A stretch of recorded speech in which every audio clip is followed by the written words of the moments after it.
Assalamualaikum warahmatullahi wabarakatuh. Terima kasih atas kehadirannya anak-anak semua. Hari ini kita akan membahas tentang memahami pentingnya dasar negara bagi sebuah negara.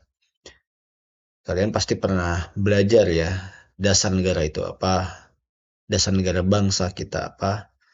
Tapi tidak ada salahnya kita refleksi, kita mengingat lagi, kita memahami ulang. Apa sih pentingnya dasar negara bagi sebuah negara? Kita awali dengan sebuah ilustrasi ya. Mengapa ada sebuah bangunan yang tetap berdiri saat gempa, sementara yang lain roboh? Nah, ini ada bangunan A dan bangunan B. Bangunan A ketika gempa terjadi itu kokoh. Nah, kenapa bangunan A itu tetap kokoh? Nah, salah satu atau alasan kuat dibalik masih berdiri kokohnya bangunan itu adalah fondasinya tertanam dalam dan kuat. Sementara bangunan B ketika gempa terjadi roboh gitu ya. Nah, disebabkan karena fondasinya tipis atau dangkal. Jadi ketika sebuah bangunan roboh, baik itu ketika terjadi gempa atau tiba-tiba terjadi begitu saja, seperti terjadi di sebuah pesantren di Jawa Timur kalau tidak salah tahun lalu, itu disebabkan karena fondasinya yang tidak kokoh, tipis atau dangkal. Ya ketika sebuah bangunan roboh sekali lagi, jawabannya seringkali tersembunyi di bagian yang tidak terlihat, ya. Jadi kita ketika melihat sebuah bangunan, kita nggak pernah bisa melihat tuh fondasinya seperti apa. Padahal fondasi itulah yang menentukan umur sebuah bangunan itu ya. Kokoh tidaknya sebuah bangunan. Ketika kita melihat bangunan, yang kita lihat adalah eh, bentuknya, kemudian warna catnya, aksesorisnya dan lain sebagainya lah. Tapi fondasi tentunya kita tidak bisa kita lihat. Nah, jadi pondasi adalah bagian yang tidak terlihat, tapi menentukan segalanya. Pondasi adalah struktur dasar yang menopang seluruh bangunan di atasnya. Tidak terlihat di luar, tetapi menentukan apakah bangunan mampu bertahan. Kemudian pondasi juga punya tugas menopang beban, ya, menahan berat seluruh struktur agar tidak ambruk. Termasuk sekolah kita ya. Kita sedang berdiri di atau sedang duduk di atas sebuah bangunan di mana bangunan ini ada pondasinya. Kemudian pondasi juga bertugas menyalurkan tekanan, meneruskan beban bangunan agar merata ke tanah dan menjaga kestabilan sehingga bangunan tegak saat terjadi guncangan. Nah, saat gempa mengguncang, pondasi yang kuat yang menentukan bangunan tetap kokoh. Jadi tadi ya, bahwa ketika bangunan itu tidak roboh ketika gempa karena pondasinya dalam dan kuat. Sementara ketika sebuah bangunan roboh, nah itu akibat dari struktur pondasinya tidak mampu menahan guncangan ya, karena pondasinya tipis dan dangkal. Jadi ketika bangunan itu punya pondasi yang kuat, maka insya Allah bangunan itu akan bisa berdiri kokoh tahan lama. Jadi bukan tampilan luar yang menentukan ketahanan sebuah bangunan. Memang tampilan luar itu penting. Warna cat seperti apa, desainnya, pernak-perniknya, aksesorisnya, dan lain sebagainya. Tapi yang jauh lebih penting adalah dalam sebuah bangunan adalah sebuah pondasinya. Nah, sebagaimana bangunan, sebuah negara juga berdiri di atas pondasinya sendiri. Jadi, kalau bangunan pondasinya fisik di bawah tanah, menopang berat struktur, menjaga bangunan tetap tegak saat gempa atau bencana, kemudian jika rapuh, maka retak, miring, dan akan roboh.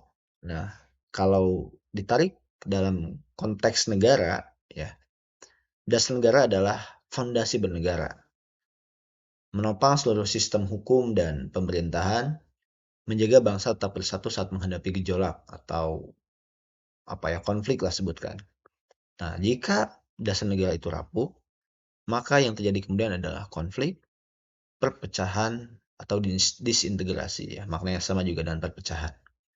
Bisa jadi sebuah wilayah kemudian berpisah dari wilayah Negara Kesatuan Republik Indonesia. Nah, ini ilustrasi dasar negara sebagai sebuah pondasi dalam bernegara.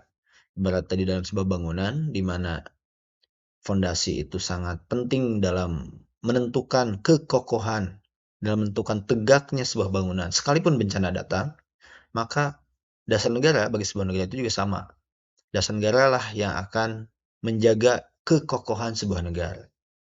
Nah, tapi ya, nanti akan dibahas kemudian ya. Tidak hanya sekedar dasar negara menjaga negara Indonesia misalnya tetap berdiri kokoh, berdiri tegak, tapi juga ada fungsi lainnya selain itu. Tapi yang paling penting harus dipahami adalah dasar negara posisinya sangat penting bagi sebuah negara untuk menjaga stabilitas negara itu tetap berdiri tegak, berdiri kokoh, dan tidak sampai eh, runtuh atau roboh seperti bangunan yang apa pondasinya jelek ya ketika terjadi gempa. Nah, ini pengertiannya. Dasar negara itu apa? Kalau bahasanya Soekarno dalam pidatonya itu filosofis grounds lah. Ini bahasa bahasa apa? Bahasa Belanda ya kalau tidak salah. Dasar negara adalah nilai atau norma fundamental yang menjadi landasan berdiri dan berjalannya sebuah negara. Bisa juga sumber dari segala sumber hukum, arah cita-cita, dan pedoman hidup bernegara. Jadi dasar negara itu bukan sekedar untuk menopang sebuah negara, tapi juga sebagai sumber dari segala sumber hukum, nah, cita-cita. Jadi ketika Indonesia didirikan, itu bukan tanpa tujuan. Indonesia didirikan itu bukan sekedar untuk menghapus penjajahan, tapi ada cita-cita yang ingin dicapai, yang ingin diraih. Apa cita-citanya? Contohnya, misalnya negara Indonesia bercita-cita ada di pembukaan Undang-Undang Dasar alinea kedua ya, menjadi negara yang merdeka, bersatu, berdaulat, adil dan makmur. Jadi Indonesia merdeka itu ada tujuannya, ada cita-citanya, bukan tanpa tujuan yang jelas. Nah, itu dasar negara itu memandu agar cita-cita yang diinginkan itu bisa tercapai. Nah, fungsi dasar dasar negara bagi sebuah negara, pertama sumber hukum. Maaf ya, ini nomor satu harusnya sumber dari segala sumber hukum, bukan sumber hukum tertinggi. Sumber dari segala sumber hukum. Jadi eh, hukum-hukum yang ada di Indonesia yang dibuat dari mulai undang-undang dasar sampai peraturan desa ya, itu harus bersumber dari Pancasila. Tidak boleh ada aturan hukum yang bertentangan dengan nilai-nilai Pancasila. Yang kedua, pemersatu bangsa. Jadi menyatukan keberagaman, suku, agama, ras, dan golongan dalam satu identitas bersama, yaitu bangsa Indonesia. Walaupun di antara kalian ada yang mungkin sukunya mayoritas tentu suku Sunda. Tapi mungkin ada yang asalnya dari Jawa, ada yang dari mana? Dari Batak, dari Minangkabau dan sebagainya. Walaupun kita berbeda suku, berbeda agama, berbeda ras, termasuk ras mungkin ya. Kita mayoritas di Indonesia itu rasnya ras Malayan Mongoloid ya. Kita rata-rata ya kulitnya sawo matang, hidungnya pesek gitu ya. Kemudian tingginya ya nggak tinggi, nggak terlalu pendek gitu ya, sedang-sedang saja. Tapi walaupun begitu, secara tampilan kita tuh beda-beda. Ada yang rambutnya lurus, ada yang rambutnya apa ikal. Tapi memang sebetulnya secara umum Malayan Mongoloid rambutnya lurus ya. Hanya saja secara tampilan detailnya di antara kita pasti berbeda-beda. Ada yang kulitnya agak kuning langsat gitu ya.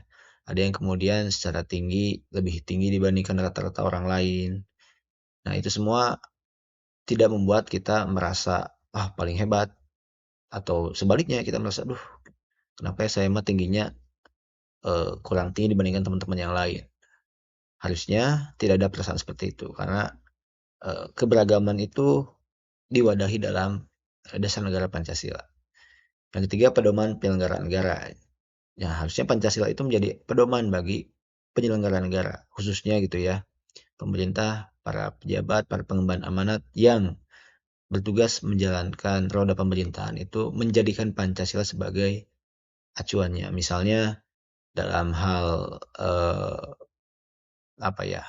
membangun bangsa, membangun negara, ketika membangun jalan misalnya, harus bisa dipastikan bahwa setiap wilayah tanpa terkecuali, baik itu wilayah perkotaan, wilayah pedesaan, termasuk di wilayah-wilayah terpencil misalnya di Kalimantan, di Papua, harus merasakan pembangunan yang sama, jalan yang bagus, jalan yang mulus, itu idealnya. Yang keempat, penentu arah dan cita-cita bangsa.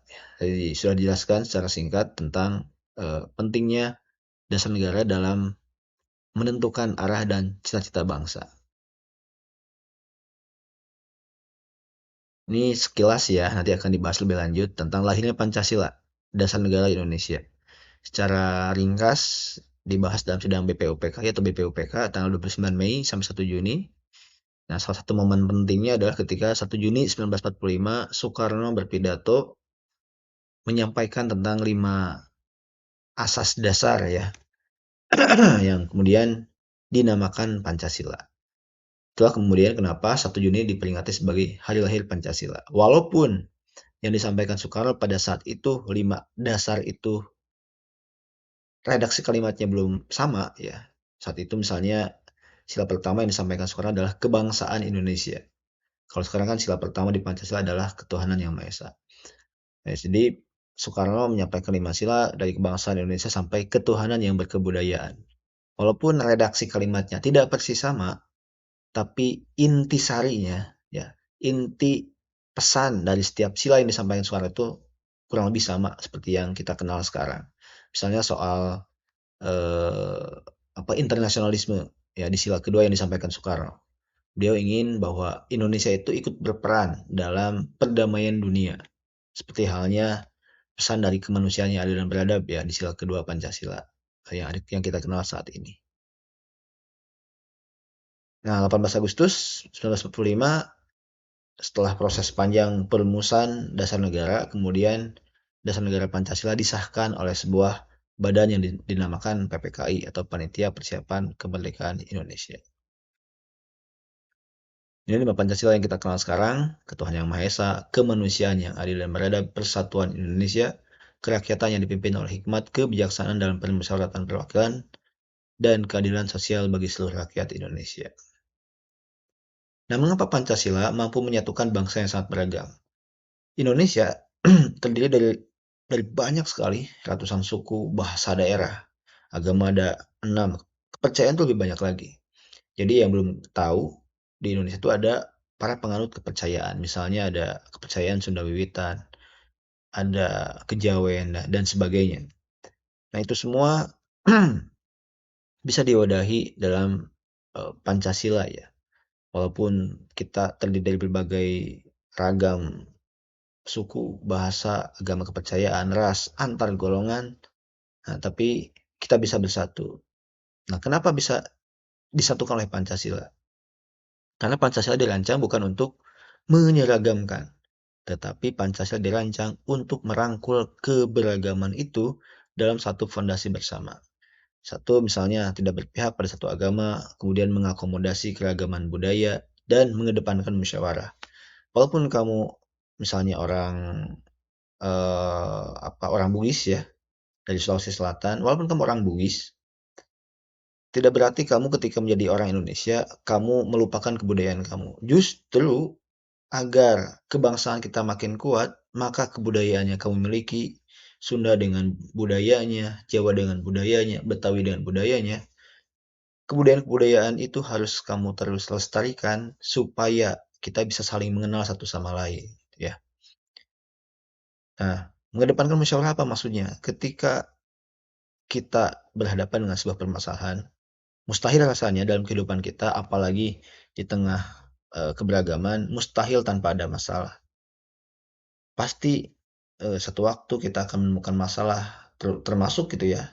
Masalah itu berkaitan dengan hubungan antara satu kelompok dengan kelompok lain yang berbeda. Maka Pancasila mengamanatkan supaya kita selalu menyelesaikan dengan musyawarah untuk mencapai titik temu, untuk mencapai kesepakatan, mufakat, sehingga permasalahan yang ada bisa diselesaikan dengan baik-baik, dengan bijak, tanpa harus mengorbankan siapapun. Karena satu nyawa saja, satu tetes darah saja bahkan tertumpah akibat konflik antar sesama saudara sebangsa, itu terlalu mahal harganya. Maka ketika ada konflik terjadi, Pancasila mengamanatkan pada kita untuk selalu musyawarah. Jangan, bahkan jangankan konflik antar agama ya, atau konflik antar suku. Konflik dengan teman saja di kelas harus kita selesaikan dengan musyawarah, tidak dengan cara-cara lain yang tidak beradab, misalnya dengan perkelahian, dengan perkataan-perkataan kotor. Itu tentu di luar atau bertentangan dengan nilai-nilai Pancasila. Selesaikan masalah sekecil apapun, maaf, ya selesaikan masalah sekecil apapun dengan musyawarah.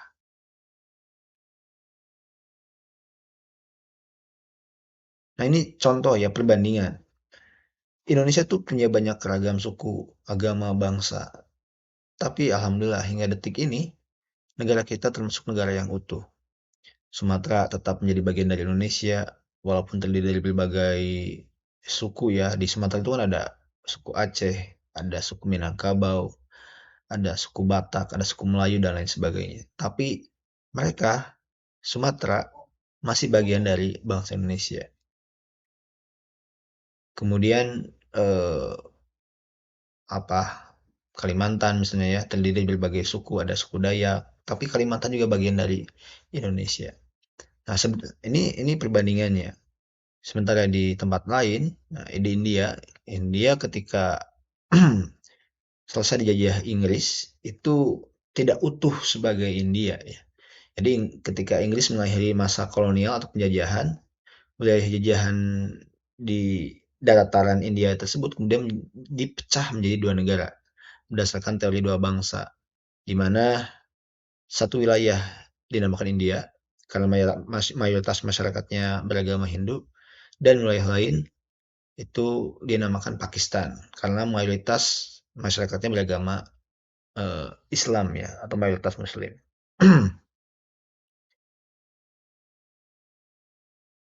Itu setelah contoh yang lainnya. Nah, Pakistan nih pasca sudah berdiri sebagai sebuah negara, kemudian terpisah lagi menjadi dua, Pakistan Barat dan Pakistan Timur. Karena apa? Karena perbedaan yang tidak terjembatani.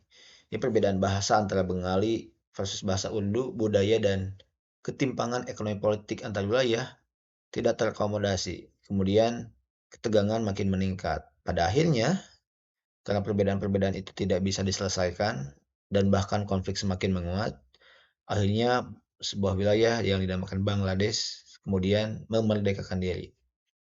Jadi asalnya Bangladesh itu bagian dari Pakistan, tapi karena kemudian ada perbedaan bahasa, perbedaan budaya, ada ketimpangan ya, ketimpangan sosial politik, ekonomi, dan kemudian konflik itu tidak bisa diredakan, akhirnya Bangladesh kemudian memerdekakan diri menjadi negara sendiri. Nah, ini perbandingan contoh bahwa Indonesia justru di tengah keberagaman yang ada, bahkan juga kita pernah mengalami konflik, ada konflik Sampang, ada konflik Ambon, dan konflik-konflik lainnya, termasuk konflik-konflik apa konflik antar golongan, misalnya konflik supporter sepak bola, konflik eh, konflik konflik lainnya lah. Nah, dengan segala konflik yang pernah terjadi, Indonesia alhamdulillah masih bertahan menjadi sebuah negara yang utuh. Perbandingan ya, dua pilihan fondasi bangsa, identitas tunggal versus Pancasila. Ini bisa dilihat ya, dasar aspeknya dasar satu misalnya itu satu identitas agama kalau di India, Pakistan, Bangladesh, dan bahasa sebagai penentu kebangsaan. Sedangkan di Indonesia dengan dasar negara Pancasila, nilai-nilai bersama yang merangkul seluruh keberagaman. Kemudian sikap pada keberagaman, kalau di tempat lain cenderung menyeragamkan dan memisahkan berdasarkan satu ciri, sedangkan di Indonesia mengakui dan merawat perbedaan. Kemudian pengambilan keputusan, di tempat lain rentan didominasi kelompok mayoritas, sedangkan di Indonesia diutamakan dengan musyawarah untuk mufakat. Nah, hasilnya seperti kita rasakan sekarang ya, Indonesia masih tetap menjadi negara yang utuh. Jadi Pancasila, mohon maaf, itu diibaratkan sebuah bangunan yang fondasinya, maaf, Bapak ulangi ya, eee, Indonesia itu diibaratkan sebuah bangunan yang dasar negaranya itu adalah Pancasila. Diibaratkan sebagai fondasi yang dirancang dalam, lebar, dan kokoh agar tahan berbagai guncangan.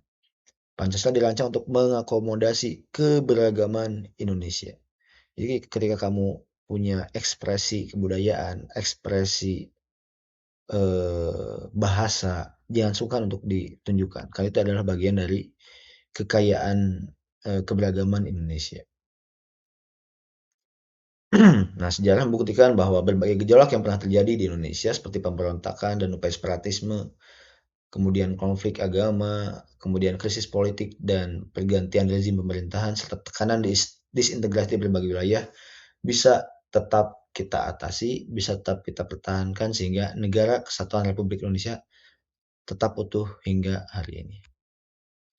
Yang perlu kita pegang dari pembelajaran ini yaitu fondasi menentukan ketahanan, dasar negara adalah fondasi bangsa, fondasi eksklusif justru rentan retak. Nah, dan Pancasila adalah fondasi yang inklusif, tidak eh, mengkhususkan pada satu agama, satu golongan, atau satu suku tertentu.